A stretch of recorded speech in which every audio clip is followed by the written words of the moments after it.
Ready to dig deep. Today, we're talking about concrete. Concrete, huh? Yeah, concrete. But trust me, this is way more than just sidewalks and driveways. Oh, I bet it is. We're going to uncover some seriously surprising truths about concrete, like its history, its impact on the world, all thanks to Conrad Reicher's book, Concrete Truth, A Masculine Perspective. I love that title. It's funny how something we see every day, something so simple, can actually have such a fascinating story behind it, you know? Totally. And that book's title, it totally got me hooked. I'm really curious to see how that masculine perspective thing plays out in understanding, well, concrete. Me too, me too. But before we get all philosophical, let's lay the groundwork. What exactly is concrete? Right. It's a good question. I mean, we all know it when we see it, but what's actually going on under that gray surface? Okay, so it's not just like a random pile of rocks and dust. Not at all. No way. Concrete is a carefully engineered material with a crazy history, too. I'm intrigued. So the basic recipe, cement aggregate. Yeah, that's the sand, gravel, or crushed stone. And then water. Simple enough. Simple ingredients, yeah. But the real magic happens when they react chemically. Ah, that hydration thing I read about in the book. Exactly. When you add water to cement, boom. Yeah. The cement particles start bonding together. They form this strong, crystalline structure. So that's what makes it so strong and tough. You got it. It's that structure. So it's not just about the ingredients themselves, it's how they interact on this like chemical level. Precisely. And what blows my mind, this simple recipe has been around for centuries. Oh, I know, like the Romans, right? The Romans, yeah. They were total masters of concrete, used it to build some of history's most iconic structures. Think Colosseum. Oh, yeah. Or those insane aqueducts. I know. It's wild that those things have lasted for so long. And get this, the book actually says that Roman concrete was sometimes stronger than what we use today. Serious? How is that even possible? Well, part of it was this volcanic ash they used in their mix. Can of ash. Yep. Reacted with the other ingredients and created this super durable material, especially good in tough environments like underwater. Whoa. So they were already using like advanced materials way back then. Absolutely. Makes you wonder what other secrets they knew that we've, lost to history. Oh, for sure. And, the sad part is we lost the exact recipe for Roman concrete for centuries. Really? Yeah, it was only rediscovered in the 18th century. Talk about a lost art. Yeah. So did that kickstart the modern concrete industry?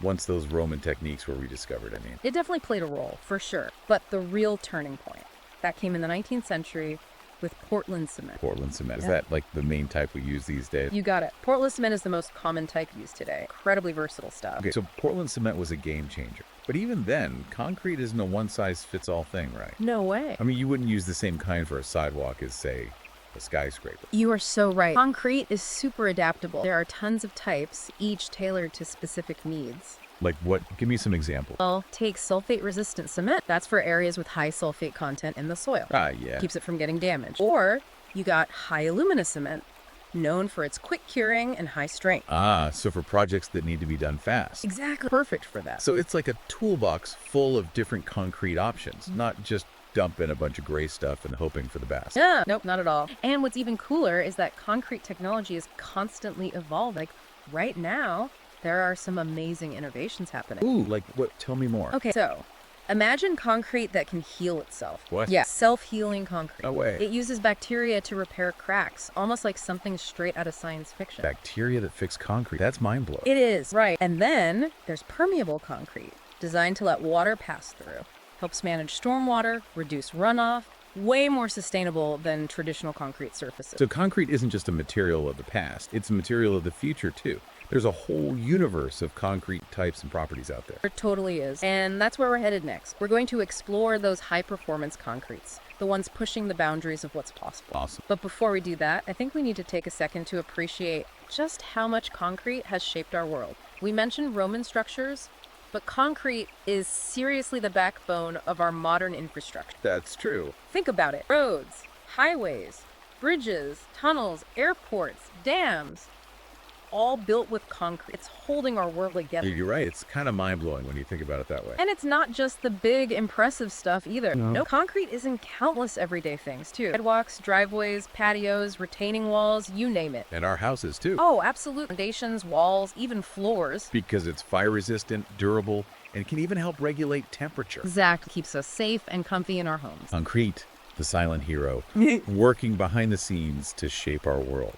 But with all this talk about how much we rely on it, what about the cost? Yeah, good point. Concrete's a commodity, and the price can swing a lot. Yeah, makes sense. Depends on a bunch of factors. And the book, Concrete Truth, It actually gets into this in a really practical way. I found it super helpful. Break it down for us. What are the key things that drive the cost of concrete? Well, it's a mix of things. First, you have the cost of the raw materials themselves. Okay, that makes sense. Cement, aggregate, and water. Their prices can be affected by global supply and demand. Yeah, I can see that. Then you got to factor in labor costs, transportation costs for moving all that heavy stuff around, and even the cost of fuel for the machinery, for production and construction. Sounds like there's a lot to consider. There is. And the book really emphasized planning and understanding all the variables. Like, it suggests considering on-site batching plans. On-site batching plan. Yeah, that lets you mix the concrete right there, on-site. Cuts down on transportation costs. That's a smart move. I bet it gives you more control over the quality, too. It does. But speaking of cost, I think we got to address the elephant in the room, the environmental impact of concrete production. Okay, yeah. Let's talk about that. It's not just about the money. There's an environmental cost, too. And that's something we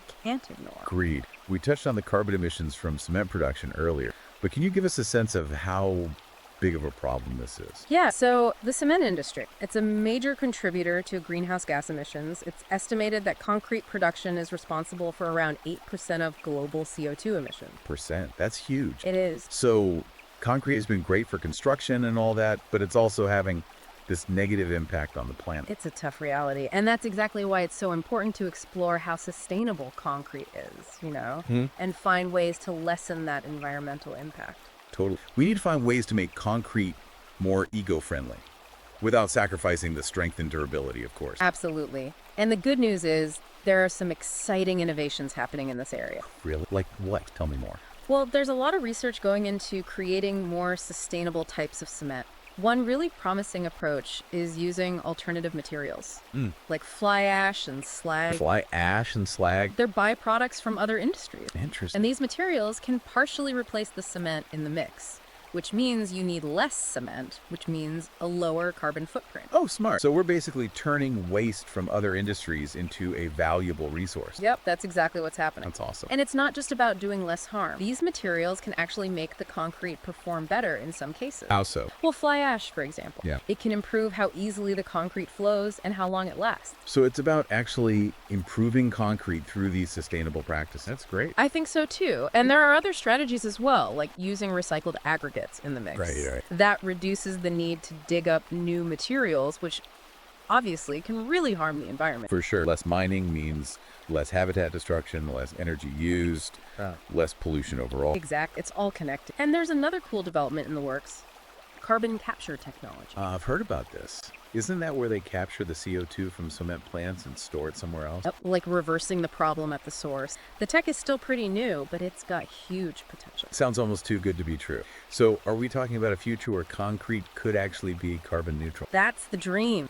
It's a massive challenge, but researchers and engineers are working hard to make it happen. And it's not just about emissions during production either. What else is there? Well, we also need to think about the whole life cycle of a concrete structure. Life cycle. What does that mean? Well, it's everything from getting those raw materials to building with it, using the building, and even what happens to the concrete when the building's done. So it's about being sustainable at every stage. You got it. Like, for example, designing buildings that are more energy efficient. Yeah. That means less heating and cooling, which indirectly cuts down on the carbon footprint of the concrete used to build it. Makes sense. It's about thinking in terms of these big systems. Yeah. But what about when a building is demolished? What happens to all that concrete then? That's a big question. And demolition and getting rid of concrete can be a big environmental problem if it's not handled right. But good news, concrete can be recycled. Wait, you can recycle concrete? Oh, yeah. You crush it up, and then that crushed concrete, called recycled aggregate, can be used instead of brand new aggregate in fresh concrete mixes. Or like giving that concrete a second life instead of just dumping it in the landfill. Exact. And using recycled aggregate not only means we need less new materials, but it also cuts down on those transportation emissions because the recycled stuff is often sourced locally. That's fantastic. So we're talking about a circular economy for concrete where it's constantly being reused and repurposed. That's the goal. It's about closing the loop, minimizing waste. And it's not just good for the environment, but it makes economic sense too. Totally. Less waste means we need less space for landfills, and using recycled stuff is often cheaper than getting new material. Win-win. A win for the environment and the economy. Exact. It's about finding those solutions that are both sustainable and economically viable. After all this talk about concrete, I'm actually feeling pretty optimistic about the future. Me too. It's amazing to see how much innovation and progress is happening. It is inspiring to see how this basic material, something most people never think twice about, could play a big part in building a better future. It really is. I'm starting to see concrete in a whole new light. It's not just a building material. It's a material that can help us solve some of our biggest challenges. I agree, and that's what makes this whole field so exciting. There's so much happening, driven by this common goal to make the world a better place. Well, this conversation has definitely given me a new appreciation for concrete. It's amazing to see how something so ordinary can be a part of the solution. Welcome back, everyone. Ready for more concrete talk. Last time, we went through some history, talked about concrete's impact, and even touched on those unexpected uses in war and art. It's wild, right? Something we see every day and never really think about has this whole crazy story. And like we promised, we're going even deeper into the science behind concrete. Sweet. Let's get technical. We talked about that chemical reaction, hydration, right? Can we break that down a little more? I want to understand the chemistry behind concrete's strength. Absolutely. Remember our basic ingredients. Cement, aggregate, and water. You got it. So when you add water to cement, it kicks off this whole chemical reaction. The cement particles start bonding together, forming this crystalline structure. So it's like the cement creates a web, trapping the aggregate and holding everything tight. That's a great way to think about it. As this crystalline structure grows, the concrete hardens and gets stronger. We call this curing. Curing, right. So the longer it cures, the tougher it gets. Curing is super important for getting that strong, durable concrete we need. It's like baking a cake. You can't rush it or it won't set right. That makes sense. It needs time to reach its full potential. Right. What about all those different types of concrete we talked about? Do they all cure the same way? Great question. The basic curing process is pretty similar across the board, but the exact time and conditions can vary. How so? Well, it depends on things like the type of cement, how it's mixed, even the weather. So there's no one-size-fits-all approach. Each type has its quirks. For example, remember high alumina cement? Yeah, the fast-curing one. Right. It cures way faster than regular Portland cement. Like within a few hours, it can be super strong. Huh, interesting. Okay, so there's more to it than just mixing stuff and waiting. But let's get back to those different types of concrete. Sure. We mentioned sulfate-resistant and high alumina. What other kinds are out there, and what makes them unique? Oh man, there's a whole bunch. Concrete is incredibly diverse. You've got air-entrained concrete, for example. Air-entrained. What's that? It's got these tiny air bubbles trapped inside. Tiny air bubble. Why? Makes it resistant to freezing and thawing. Super important in cold climates. Oh, right. So the water inside doesn't freeze and crack the concrete. Exactly. Those air bubbles are like little shock absorbers. Then there's fiber-reinforced concrete. What's that one do? It's got fibers mixed in, like steel or glass, to make it stronger and more flexible. So it's reinforced, like adding rebar, but on a smaller scale. You got it. They use it a lot in things like bridges and tunnels where you need extra strength. Makes sense. And then you've got those high-performance concretes, right? Right. That's a whole category of its own. What makes them so special? They have enhanced properties like crazy strength, durability, and workability. It's cutting-edge stuff. High-performance concrete? That sounds impressive. What are some examples? Well, there's self-consolidating concrete. It flows super easily into complicated shapes without needing any vibration. So no more messing with those giant vibrating tools. Exactly. Makes construction smoother and opens up a lot of design possibility. And then there's shotcrete. Shotcrete? What's that? It's concrete that's sprayed onto surfaces at high speed, often used in tunnels and for stabilizing slopes where regular pouring wouldn't work. Shotcrete sounds kind of dangerous. It can be, yeah, but it's also super efficient. Huh, so many different types. I'm starting to get a sense of how diverse concrete really is. It's like there's a concrete for every job. But honestly, I'm still most fascinated by those high-tech concretes you mentioned earlier. Like self-healing concrete. Yeah, that one. Yeah. Tell me more about how that works. Okay, so imagine this. You mix special bacteria right into the concrete. Bacteria in concrete. Yep. And when a crack forms, these bacteria are triggered. They wake up and start producing calcium carbonate. And what does calcium carbonate do? It basically fills in the crack like a natural bandage. So the bacteria actually repair the damage. We do. It's a real technology, and it could totally change how we build things. Imagine bridges that fix themselves, or buildings that need way less maintenance. That would be incredible. Think of all the time, money, and resources we could save. Exactly. And then there's permeable concrete, remember? Lets water flow right through. Right, that's good for stormwater runoff. It is, but it also helps cool down cities. Oh, yeah, you mentioned that. How does that work? Well, regular concrete soaks up heat from the sun, making cities hotter. Permeable concrete lets water evaporate through it, and that cools things down. So it's good for the environment and makes cities more comfortable. That's a win-win. Are there any other cool concrete innovations you're excited about? Oh, ton. But one that really blows my mind is 3D printing with concrete. 3D printing with concrete, that's a thing. It is, and it could totally revolutionize construction. How so? Well, imagine printing entire buildings right on the construction site. No way. Less waste, less transportation, faster build times. That would be amazing. The future of concrete sounds pretty incredible. But with all this cool stuff, we can't forget about the environmental challenges. You're right. In fact, a lot of these innovations are driven by the need to find more sustainable solutions. Right. We talked about the carbon footprint of concrete production. So how do we make it more eco-friendly? Well, one big step is reducing the amount of cement we use. Remember, making cement is the most energy-intensive part and creates most of the emissions. So how do we use less cement without making the concrete weaker? That's where those alternative materials come in. Fly ash, slag, silica fume. The industrial bio. Exactly. They can replace some of the cement in the mix, meaning we need to make less new cement. So it's like turning waste into a valuable resource. Right. And it's not just about cutting emissions either. Sometimes these materials actually make the concrete better. How? Fly ash, for example, can improve workability and durability. So it's not just about doing less harm. It's about making concrete better through sustainability. Exactly. And there are other things we can do too, like using recycled aggregates. Right. That means less need to mine new materials, which is a big win for the environment. Less mining, less habitat destruction, less energy use, less pollution. You got it. And there's this new technology on the horizon that's super exciting, carbon capture. Oh yeah, they're actually catching the CO2 from the cement plants. Yeah, it's like undoing the problem right at the source. That's awesome. Yeah. So are we talking about a future where concrete is actually carbon neutral? That's the ultimate goal. It's a huge challenge, but it's what everyone is working towards. Amazing. Yeah.